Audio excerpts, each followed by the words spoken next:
Пайғамбар саллаллаху алейхи айтады, азан шақырылған кезде дейді, шайтан не істейді? Қашат дейді. Мешітте азан шақырылады ғой, сол кезде қашат. Қашат соншалық артынан жел шығарып қашат дейді.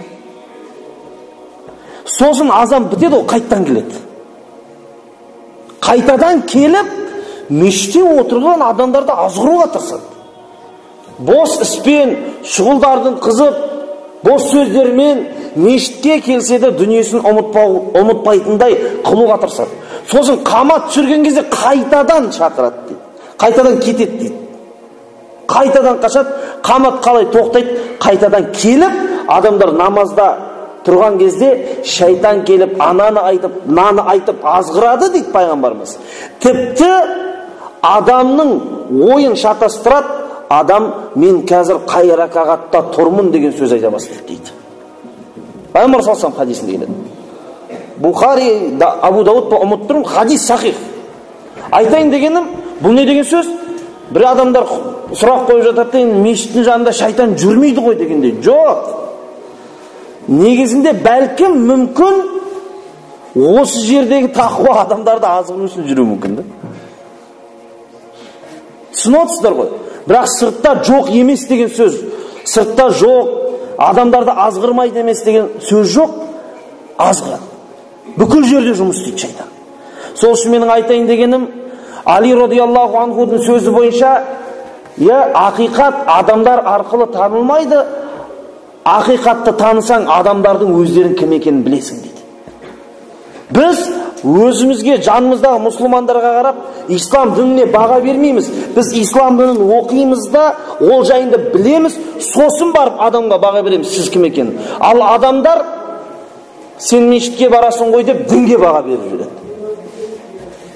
Сөйтіп, кейбір кезде қателіктер болып жатады. Бірақ айтайын дегенім мынау, мешітке келіп жүрген адам өзгергісі келіп жүрген адам. Құдайға құлшылық, ғибадат еткісі келіп жүрген адам. Алланың құзырында жоғары мәртебеге ие болғысы келіп жүрген адам. Сол күйінде қайтыс болып кетсе, иншалла, одан жақсы бір нәтиже бар. Сол күйінде қайтыс болып кетсе. Ал енді сырттағы адам жайында не дейміз? Ниет бар, бірақ ешқашан келмесе. Бүкіл жерде де азғырады екен. Бірақ мешітке барып жүріп, бармай жүріп, екі адамның айырмашылығы жер мен көктей болып қалады. Сол үшін Алла тағалаға біз айтқанбыз, нәтиже емес, біздің тырысқандылығымыз Алланың құзырында өте қатты маңызды болып саналады. Сол үшін мешітке не үшін келеміз? Жөнделу үшін келеміз. Біз ешқашанда идеал бола алмаймыз.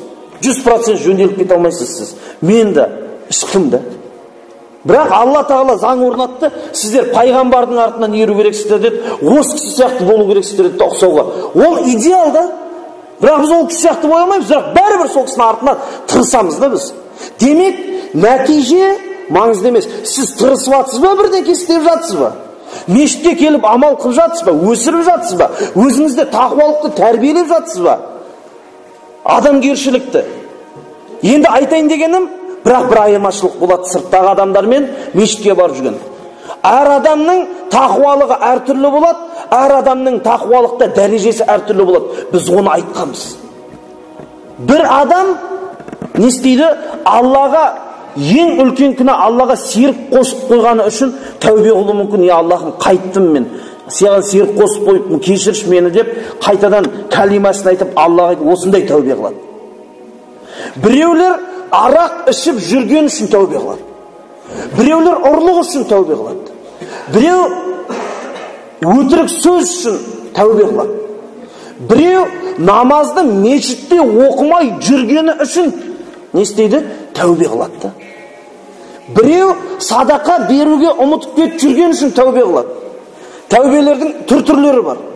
Демек, адамның тақуалығы да түрлі дәрежеде болады, бауырлар.